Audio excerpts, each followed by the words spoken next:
Highways ఆంధ్రప్రదేశ్లో ఉన్నటువంటి ప్రజానికానికి ఎన్డీఏ కూటమి ప్రభుత్వం శుభవార్త ఏమని, ఇల్లు లేని పేదవాళ్ళు అంటూ ఉండొద్దు ఆంధ్రప్రదేశ్లో అన్నారు.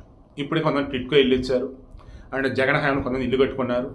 జగన్ హయాంలో ల్యాండ్స్ తీసుకొని ఇల్లు కట్టుకునే వాళ్ళు ఎవరైతే ఉన్నారో ఆ ల్యాండ్స్ని జగన్ ఇచ్చిన సెంటున్నర ఉన్నాయి కదా పక్కన పెట్టి ఊళ్ళల్లో పల్లెటూళ్ళలో అయితే 3 సెంట్లు, పట్టణాలు నగరాలు అయితే 2 సెంట్లు ఇస్తామని అన్నారు.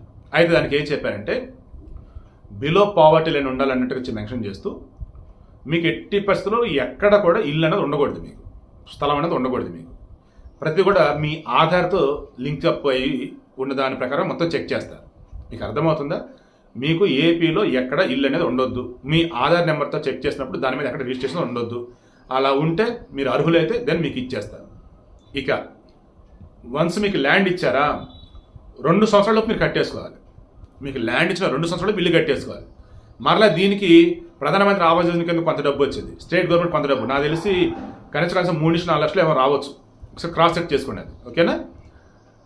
దెన్ ఆ సాయం అందుతుంది, ల్యాండ్ ఇస్తున్నారు, హ్యాపీ కట్టేసుకోండి. ఇక ఇలా ఇచ్చిన వాటికి సంబంధించి మీరు అమ్మాలి ఏదైనా చేయాలనుకుంటే 10 సంవత్సరాల తర్వాత అది, ఈ 10 సంవత్సరాల లోపు మీరు ఉండటం అంతే, దాన్ని మీరు ఎవరికి అమ్మలేరు. 10 సంవత్సరాల తర్వాత ఇక అది ఆ ఇంట్లో ఉన్న ఆడవారు ఎవరైతున్నారు మెయిన్ పర్సన్ వాళ్ళ పేరు మీద రిజిస్ట్రేషన్ అన్నట్టు అయిపోయింది, ఇంకా అఫీషియల్ అన్నట్టు మొత్తంగా.